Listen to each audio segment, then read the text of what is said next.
Yang terhormat Bapak Yohanes Jakri, Eskep, MKes, selaku dosen pengampu mata kuliah dasar manajemen.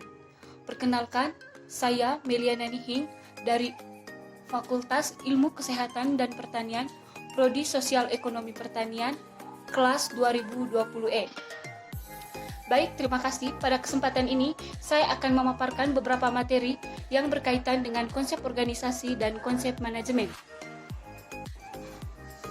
Organisasi dan manajemen berkisar pada suatu terminologi yang memadukan dua konsep besar, konsep organisasi dan konsep manajemen.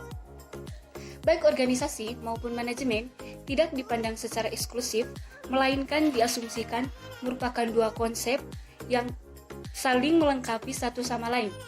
Organisasi merupakan suatu identitas kelompok manusia yang di dalam pengelolaan sehari-hari membutuhkan kegiatan manajemen. Tanpa manajemen, sulit bagi sebuah organisasi bertahan hidup. Ilmu manajemen diperlukan oleh hampir seluruh jenis profesi, baik yang bekerja di swasta, pemerintah, yayasan maupun lembaga swadaya masyarakat. Ilmu manajemen diperlukan dalam pengelolaan setiap organisasi, baik organisasi bisnis, organisasi sekolah, organisasi profesi, organisasi politik, maupun organisasi sosial kemasyarakatan. Baik, sekarang kita masuk pada pengertian konsep manajemen.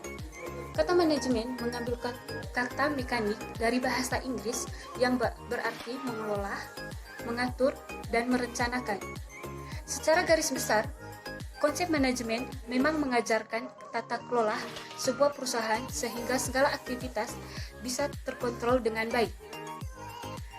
Dalam manajemen, terdapat 5 unsur yang harus ada agar perusahaan bisa berpotensi dengan baik.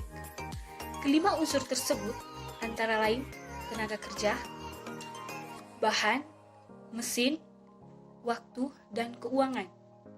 Jika salah satu tidak bekerja dengan baik, maka manajemen tidak dapat berlangsung dengan optimal. Baik, sekarang kita masuk pada fungsi konsep manajemen. Yang pertama, perencanaan. Dalam mengejar target maupun tujuan, dibutuhkan perencanaan agar semua proses bisa diukur dan diawasi. Yang kedua, pengorganisasian. Sebuah rencana tidak akan bisa berjalan dengan baik tanpa pengaturan yang baik. Proses ini mendelegasikan tugas kepada pihak yang memiliki keahlian tersebut sehingga bisa tepat guna dan tepat sasaran. Yang ketiga, pengarahan. Tugas manajemen dalam hal ini adalah manajer, adalah melakukan pengarahan kepada timnya maupun pihak terkait yang melakukan segala sesuatu sesuai dengan perencanaan yang telah dibuat sebelumnya. Yang keempat, pengawasan. Saat semua rencana dijalankan, maka langkah yang harus dilakukan adalah pengawasan. Hal ini diperlukan dilakukan agar tidak ada proses yang kurang maksimal maupun melenceng dari rencana awal. Oke, kita masuk pada pengertian konsep organisasi. Dapat dikatakan bahwa organisasi sebagai proses pembagian tugas, memandang organisasi dari segi distribusi tugas sehingga masing-masing pejabat atau masing-masing unit satuan kerja memegang tugas tertentu. Baik, yang kedua, tujuan organisasi. Tujuan organisasi yaitu sebagai wadah atau tempat untuk bekerja sama.